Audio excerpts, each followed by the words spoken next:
अहम का कितना बड़ा सूक्ष्म स्वरूप है जिसको महापुरुष जन जानते, और उस अपने जनों में अहम देखकर कितने, वो आपको लगता है कि ऐसा क्या अपराध बन गया, मैं तो सब ठीक ही कर रहा हूं, लेकिन अहम दिखाई दिया तो वो ऐसे डर जाते हैं जैसे भेड़िया बच्चे का गला दबा ले, तो लगता है अब मरा, ऐसे अहंकार है। पूज्यपाद श्री रूप जी महाराज के पास राधे राधे भक्तों, श्री परम पूज्य श्री प्रेमानंद जी महाराज जी के दिव्य वचन व सत्संग को सुनने के लिए हमारे चैनल को सब्सक्राइब करें और कमेंट में राधे राधे जरूर लिखें, और इस सत्संग को बीच में छोड़कर इस सत्संग का अपमान न करें। जो गुरुदेव भगवान के वाणी व मुख से निकलता है वो हम आप तक पहुंचाने का प्रयास करते हैं। दोस्तों, इन्हीं दिव्य वाणी को सुनने के लिए हमारे चैनल को अभी तुरंत सब्सक्राइब करिए और कमेंट में राधे राधे जरूर लिखिए। राधे राधे। ऐसे भी प्रकांड ज्ञानी थे, राजमंत्री, पूरा राज्य शासन इन्हीं से चलता था, रूप जी सनातन जी से। महाप्रभु चैतन्य देव जी की अद्भुत कृपा, तो शास्त्र जैसे अपने को सब गिनती नहीं 1 से 100 तक, ऐसे किसी भी शास्त्र की कोई इतनी प्रवीण बुद्धि थी, एक बार स्वाध्याय कर लिया सब बैठ गया। अद्भुत शास्त्रों की ज्ञाता और भक्ति रस की चरम सीमा में डूबे हुए महापुरुष। अब शास्त्रों का पांडित्य अभिमान रखने वाले भला इनसे शास्त्रार्थ कर सकते हैं? आए, बोले हम दिग्विजयी पंडित हैं, आपको शास्त्रार्थ करना है। ये परिचय रखा, यदि इसमें हार और दस्तखत और या फिर शास्त्रार्थ करो, तो प्रिया प्रीतम का नाम छोड़ करके अब कौन सी वार्ता करे। उन्होंने लिख दिया हार का दस्तखत, बड़े उसमें घंटा शंखनाद और बजाते दिग्विजयी पंडित विजय प्राप्त हुई। उधर से पूज्यपाद श्री जीव गोस्वामी यमुना जी से स्नान करके आ रहे, जब ये सुना तो नजदीक गए, बोले तुम क्या बोल रहे हो, तुम विजय प्राप्त करके आ रहे हो? अरे मैं उनका एक छोटा सा सेवक हूं, कुछ क्षण मेरे सामने बात केवल कर ले, तो मेरे गुरुदेव की बात कहता है, मैं उनसे विजय प्राप्त करके आया हूं। भला भागवतिक महिमा से युक्त बुद्धि और वो शास्त्री विद्वान कुछ क्षण में परास्त किया। भूल कर शब्द मत निकाल देना, मैं रूप गोस्वामी पर विजय प्राप्त, उनका एक छोटा सा दास हूं, जीव गोस्वामी ने कहा, और वो परास्त होगा। ये सूचना किसी ने श्री रूप जी को दी। हर शिष्य का यही कर्तव्य है जो गुरुदेव भगवान के प्रति करना चाहिए, जो जीव गोस्वामी जी ने किया। जो ही जीव गोस्वामी जी पहुंचे तो बहुत ही आवेश में श्री रूप जी एक आनंद में जा रहा था, विजय श्री का आनंद लिए हुए। हमारा कर्तव्य क्या है? सामने वाले को सुख पहुंचाना। अरे मैं हार लिख दी तो क्या चला गया, वो आनंदित तो जा रहा था, तुमने उसको परास्त किया, अपराध, चलो मैं तुम्हारा त्याग करता हूं। अब आप विचार करो क्या अपराध है? कोई भी शिष्य जो सहृदय अपने गुरुदेव को भगवान मानता है, प्राण मानता है, वो अपने गुरुदेव की अवहेलना कैसे बर्दाश्त कर सकता है? हटा दिया, अब जिया नहीं जा रहा था। यह है गुरुदेव की भक्ति, जिया नहीं जा रहा था। कैसे उनके सेवा के बिना, उनके दर्शन के बिना कैसे जिए? अब जीवन तो धारण ही करना है, क्योंकि गुरुदेव का मेरा तो है नहीं कि मैं त्याग सकूं। जब गुरुदेव छुटवाने तो जीवन छूट जाए। तो 2-3-4 दिन में जाते, जहां आटा मिलता तो घोर के पी लेते, ऐसे आता बस प्राण पोषण होता है। गुरुदेव के बिना जीना क्या? और वो धीरे धीरे, अब शरीर तो शरीर है ना, अनुकूल पदार्थ ना मिलने पर धीरे धीरे पेट बढ़ गया, जल उदर जैसा रोग बढ़ा, उदर में परेशानी। एक दिन सनातन जी भिक्षा, अरे माई जल्दी दे दे, समय हो रहा है। तो कहा इससे तो अच्छा मेरा बाबा है जो कभी कभी आता है, आटा घोर के पीता है। ब्रजमंडल में ऐसा तपस्वी महापुरुष जिसका मुझे परिचय नहीं, तो किधर से आता है बताया, उधर झाड़ियों में रहते हैं। वहां गए तो अश्रुपुलकित भगवत स्मरण प्राण, पेट बढ़ा हुआ, बड़ा कष्ट। अरे ऐसा कैसे? तो हम पूरी बात बताई कि हमसे लगता है अपराध बन गया। कितनी उन्होंने ये नहीं सोचा यार हमने आपकी निंदा कर रहा था, हम उसको ऐसा नहीं, मेरे से अपराध। अगर गुरुदेव कह रहे हैं अपराध बन गया तो बन गया मेरे से अपराध। हिम्मत भी नहीं हुई कि मैं एक बार जाकर प्रार्थना करूं। गुरुदेव ने कहा दूर तो दूर। सनातन जी ने कहा चलो हमारे साथ चलो, गए साथ। तो उनका ठीक है इसने अपराध किया, लेकिन आप अपराध नहीं कर रहे हैं। महाप्रभु का क्या आदेश है? जीवे दया, ये दया है आपकी। भक्ति में श्री रूप जी का प्रथम पदार्पण हुआ, लेकिन शरीर धर्म से पहले सनातन जी, सनातन और रूप। पर भक्ति में पहले, तो इसीलिए भक्ति में पहले रूप जी का नाम आता है, फिर सनातन जी। तो उनका महाप्रभु चैतन्य देव की आप आज्ञा का उल्लंघन नहीं कर रहे, ये जीवे दया है, देख रहे हो मृत प्राय हो रहे। दुलार के। ये हमारा जीवन समर्पित है। अहम का जरा भी किनका गुरुजन बर्दाश्त नहीं करते, जरा भी। उनके अंदर द्वेष नहीं होता, उनके अंदर क्रोध नहीं होता। ये अहम शून्यता, ये अहम शून्यता ही महाप्रेम मिले। कई बार सत्संग में कहा है कि सबके अलग अलग वाहन हैं, कोई गरुड़ पर, कोई हंस पर, कोई मयूर पर, ऐसे। लेकिन हमारी लाडली जू का वाहन दैन्यता है। इसीलिए प्रीति की रीति रंगीन हुई जाने, यद्यपि शकल लोक चूड़ामणि, पर दीन अपन को माने। हम लाडली जू के गुरुदेव के प्रताप से जैसे भी हैं, चरण आश्रित हैं। आप सब जो भी हमारी श्री लाडली जू के शरणागत हैं, तो हमारे हृदय में ये नहीं बर्दाश्त हो पाएगा कि थोड़ा भी आप में अहम है। जहां दिखेगा आप बहुत सही चल रहे हो, बहुत अच्छे चल रहे हो, दूसरों से बताओगे, आपकी प्रशंसा होगी, लेकिन यहां आपका वो अहम नष्ट किया जाएगा। अगर उसे बर्दाश्त कर गए तो अमोघश्च, इसलिए लिखा मात संगस्व दुर्लभो दुर्गमो अमोघश्च। आपको लगता है कोई हम कार्य करे हमें शाबाशी मिले, आप करते तो शाबाशी मिलती। मेरी प्रिया जो ने करा है, तो जय श्री राधे बोलना है हमको भी मिलके और आपको भी मिलके। शाबाशी की क्या जरूरत है? यंत्र को बोले बहुत अच्छा माइक चल रहा है, शाबाश शाबाश, इसको बोले, इसको शाबाश बोले, तो बहुत बढ़िया बोल रहा है,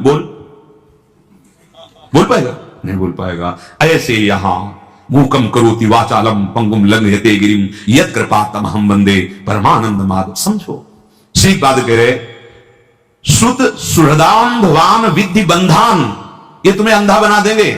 कौन? मोह संबंध। और जहां से काम बन रहा है, कितना प्रेम है तुम्हें शरीर में, कितना प्रेम है शरीर संबंधियों में, और कितना प्रेम है इष्ट और गुरु में। आप अपने में देख लीजिए। कष्टम मिष्टान्न पानादिषु भज वसनादि ज्वलत्वे त्रपेदाहा। हे भाई, जब तुम्हें अच्छे अच्छे पदार्थ पाने की लालसा जगे तो तुम्हारे हृदय में जलन पैदा होनी चाहिए।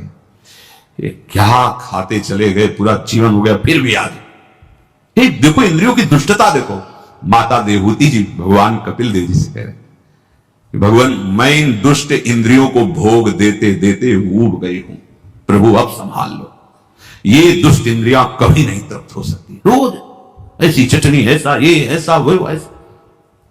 प्रभु के नाम जपने में वो स्वाद नहीं आता, प्रभु का मंत्र जपने में वो स्वाद नहीं। धिक्कार है रसेंद्रिय को। कष्टम मिष्टान्न पानादिषु, अच्छे अच्छे पदार्थ खान पान की जब लालसा रसेंद्रिय में हो, तो आपको जलन होनी चाहिए। बहुत ही परमार्थ बड़ा सूक्ष्म विषय है।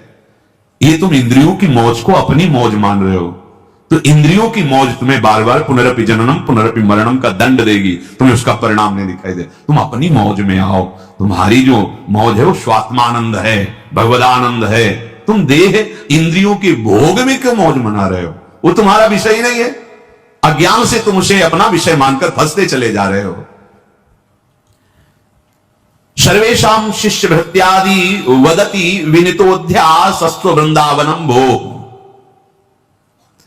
कह रहे इसलिए देखो, तुम कांप उठो इस बात से कि कहीं किसी रसेंद्री का भोग, जनेन्द्री का भोग या कोई शरीर संबंध ऐसा आगे ना आ जाए जो मुझे धाम से विलग कर दे। कर देता है, कर दिया। बहुत बस ये समझ में नहीं आता। जैसे दिखा एक गया गया गया, उसको नहीं समझ में आ रहा, और जब गया तब पहले से चला जाएगा चला जाएगा, मुझे पता है फिसलन है। वो कह रहा है बहुत सुदृढ़ भूमि है, कैसे फिसल सकता हूं? नहीं नहीं, अभी निकला है, गया। ये माया की फिसलन। गुरुजन दूर से देख के बता रहे, ये कदम मत रखना, भूल न दे, भूल कर पग मत रख देना, फिसल जाएगा। तभी कहा गया कि चाहे श्री विरंच सम होई गुरु बिनु भव नहीं देता। एक कदम मत रखना, उनको दिखाई दे। तुम्हें लग रहा है कि इतना सुख का ये रास्ता है और ये हमको रोक रहे हैं, इसलिए इन्हीं को छोड़ो, ये सुख का मार्ग पकड़ो। गया शिष्य कैसे? भृत्यादि दास की तरह। गुरुजनों के जब चरणों की शरणागति ली जाती है तो बिका हुआ जीवन होना चाहिए। जैसे रूप लाल हित हाथ बिकानी, तो निधि पाई मन मांगे। गुरुदेव का तो भाव का ही तो संबंध है ना। आप जितना भाव देते जाओगे उतनी आपकी कीमत बढ़ती चली जाएगी। और जब भृत्य कहे सर्वेशाम शिष्य भृत्यादि वदति विनितो ध्यासस्तु वृंदावन, प्रभु आपके सिवा कोई सहारा नहीं, हमसे गलती हो सकती है, हम आपका विरोध भी कर सकते हैं, आपके प्रतिकूल भी चल सकते हैं, नाथ पर आप हमें दंड देना, आप कभी उदासीन मत हो जाना, आप कभी हमें व्रत किया।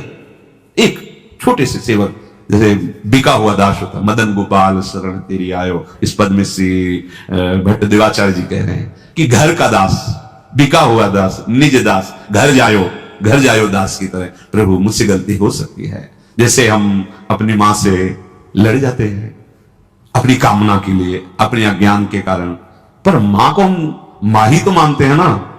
ये तो नहीं कह देते कि वो आज तुम हमारे मनोनुकूल भोजन नहीं दिया तो तुम मेरी मां नहीं, वो मेरी मां। तुम्हारा गुण, तुम्हारा दोष हमारे संबंध में नहीं आएगा, तुम हमारी मां हो, बस मां। गुणवान तो मां और दोषमयी तो मां। अगर हमारी कामना की पूर्ति नहीं हो रही, वो मैं डांट रही तो हमें दोष दिखाई दे रहा है कि मां तो बहुत डांटती लड़ती, पर मां है। चलो, ये लौकिक भाव। अलौकिक, मेरी मां सदगुरु है, इसने मुझे अध्यात्म में जन्म दिया है। वो जगत में पांच भौतिक माया में जन्म देने वाली मां, और इसीलिए गुरु को ब्रह्मा कहा गया है। गुरु ब्रह्मा, क्योंकि ब्रह्मा का कार्य सृजन करना। गुरुदेव ने मुझे अध्यात्म मार्ग में जन्म दे दिया, और गुरु विष्णु अब वही पोषण भी कर रहे हैं हमारे अध्यात्म का। और गुरुदेव महेश्वर, महेश्वर का कार्य है भगवान शिव का विनाश। गुरुदेव हमारे हृदय में छुपे हुए जितने काम, क्रोध, लोभ, मोह, मद, मत्सर, इन सब का नाश कर देते हैं। इसलिए गुरु साक्षात परब्रह्म तस्मै श्री गुरुवे नमः। तो बोले शिष्य को कैसा होना चाहिए? भृत्यादिवत, बिका हुआ दास। जो बिका हुआ दास, थोड़े से लोभ में क्षमता आ जाती सहन करने की। कई बार हमने सत्संग सुना, ज्यादा तुम देखे नहीं, हितधाम में काम हो रहा था पूज्य महाराज जी की तरफ से, तो वहां धूप कड़क, और वो तस्लामी तो गारा समय, वो जो उनका सबका स्वामी होता है ठेकेदार, वो आके उनको गालियां दे, इतना ही काम हुआ ऐसा वैसा। बाद में उन्होंने पूछा कि आप इतनी धूप में काम करें, वो गाली दिया, आपको बुरा नहीं लगा? तो उनका अगर बुरा लगेगा तो शाम के जो रुपया मिलते हैं देगा नहीं, रुपया नहीं देगा तो परिवार का पोषण।